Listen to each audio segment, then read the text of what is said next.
Arrêtons de nous retrouver dans une situation où nous demandons tout aux gens. Est-ce que nous savons les conséquences d'une dette morale? Parfois, certains de nos bienfaiteurs sont ceux-là qui sont à l'origine de notre chute la plus désastreuse. C'est l'histoire de John Okafor, un jeune banquier. C'est-à-dire, il travaille à la banque. Et bien avant qu'il ne travaille à la banque, il passait par des moments difficiles. Il déposait les dossiers partout. Mais il n'arrivait pas à trouver du boulot. Il avait sa femme qui était enceinte. Lui-même, il n'arrivait pas à se nourrir. Il était au bord du gouffre. Alors un jour, il décide d'aller voir le député de leur contrée. Celui-ci, sans hésiter, lui a dit non, il n'y a pas de souci. Tu es le fils à un de mes militants, c'est normal que je t'aide. Alors le petit lui dit, maman, comment puis-je te remercier? Je peux être serviable d'une manière ou d'une autre. Le gars lui dit, non, il n'y a pas de souci, tiens de l'argent, occupe-toi de ta femme, tu ne me dois rien. Occupe-toi de ta femme, occupe-toi de tes dépenses.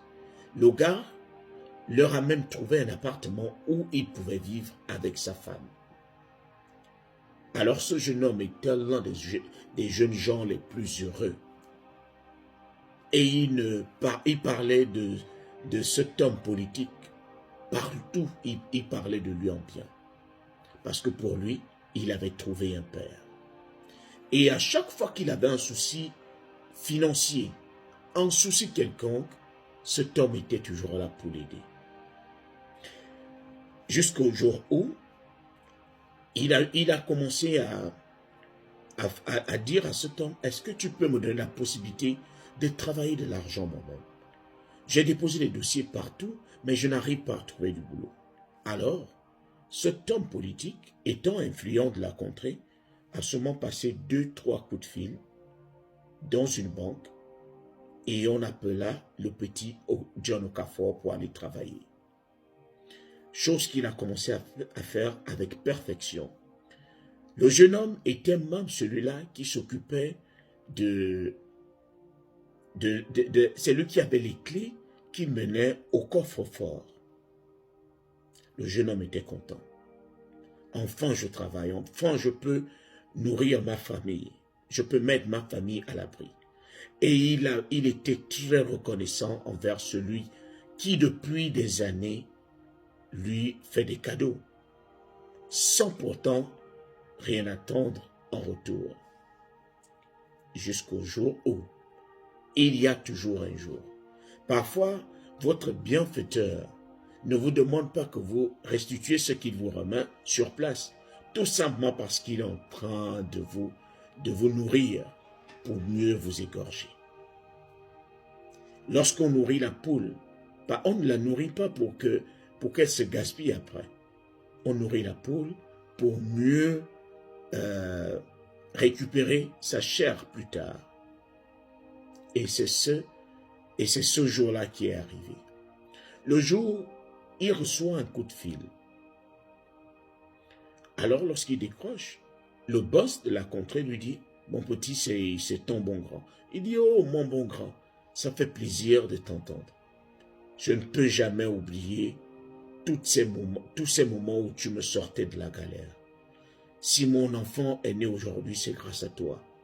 Ma femme avait accouché par césarienne et je ne pouvais pas m'occuper des factures. Tu as toujours été là du début jusqu'à la fin. » Alors le vieux a dit, « Ça me fait du bien de savoir que tu es reconnaissant. J'ai un petit souci. » Le petit lui dit, « Mais quel souci tu peux avoir sans que ton bon petit ne soit disponible? Je suis disponible. S'il y a un souci, laisse-moi, fais-le-moi savoir. Je vais me battre pour que solution soit trouvée. » Alors le vieux lui dit, « Mon petit, c'est toi qui as les clés du coffre-fort, n'est-ce pas? » Le gars il dit, « Oui, c'est moi. » Il dit, « Je voudrais que tu m'en fasses une copie. Est-ce que cela te dérangerait de m'en faire une copie seulement? » Le petit est resté silencieux 2 ou 3 minutes parce qu'il n'arrivait pas à comprendre. Qu'est-ce que mon boss veut faire avec la clé du coffre-fort de la banque? Qu'est-ce qu'il veut faire avec? Mais comme il était déjà coincé dans un engrenage, il était déjà planté quelque part, où il n'avait plus la possibilité de dire non. C'était son boss favori, celui qui a toujours été là lorsqu'il était dans les problèmes. Pour une fois qu'il lui demande de lui rendre un petit service, vous imaginez. Le petit a réfléchi, il a demandé au boss, « Boss, tu peux me demander autre chose, mais je ne vois pas un peu le lien entre le service et le fait de te remettre la clé double du coffre-fort de la banque. » Le vieux lui dit, « Mon petit, je suis étonné. J'ai toujours été là lorsque tu avais des problèmes. Est-ce que tu veux que je te rappelle tous ces moments où tu venais sous la pluie chez moi demander de l'aide? Est-ce que je t'avais fermé la porte? T'ai-je déjà refusé de l'aide un jour? » Le petit dit non. Pourquoi la toute première fois que je te demande un service, tu trouves des raisons pour dire non? Le petit était tellement coincé, en fait il trouvait que la situation était un peu bizarre, mais il s'est dit, de toute façon, je vais quand même lui remettre la clé. Si je peux me débarrasser de lui, je vais lui remettre la clé double. Le petit s'est dit, et il a rassuré le petit, il a dit non, mais je ne te demande même pas quelque chose de grand. Rien que le double de la clé, tu n'as pas à te soucier. Il n'y a rien qui va se passer. Le petit lui a remis le double des clés. Le petit allait dormir. Un jour, 2 jours sont passés. Le 3e jour, le petit avait déjà même oublié qu'il avait remis le double des clés à ce boss-là. Alors, lorsque le petit se réveille, il est réveillé par un coup de fil du propriétaire de la banque qui lui demande, mais finalement, comment tu as fait? Le jeune homme lui dit, mais comment j'ai fait comment? La banque a été cambriolée. Ils ont tout pris. Ils n'ont rien cassé, ils n'ont rien forcé. Toutes les serrures n'ont pas été forcées. Même le coffre-fort a été ouvert de manière propre, comme si ceux qui ont cambriolé la banque avaient la clé. Tu es la seule personne qui possède la clé du coffre-fort. Alors, nous voulons t'écouter. Nous t'attendons au bureau. Panique totale. Le jeune homme ne savait pas à quel sens se vouer. Qu'est-ce qu'il va dire? Est-ce qu'il va dire qu'il a fait une copie, qu'il a remise à quelqu'un? S'il le dit, il va toujours en prison. Est-ce qu'il va dire qu'il n'a jamais remis la clé à quelqu'un? S'il le dit, il est toujours dans les problèmes parce qu'il sera le premier suspect.